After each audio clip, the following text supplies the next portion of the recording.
العلم كنت أنا وثلاثة من الشباب كانوا معي، كنا في جدة حضور مباراة، فشفنا زحمة وشفنا عالم متجمعين بشكل غير طبيعي. كنا ضروري نحن نقطع الشارع نفسه نمشي على الشارع، لكن الزحمة وقفتنا.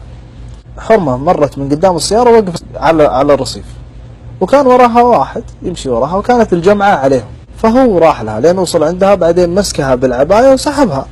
مات مع لكت أعصابي، نزلت صارت فيه مدة يد معه. ايه هو شبه هو يعني ما يعرفها، سواء يعرفها ولا ما يعرفها ولا اللي يكون.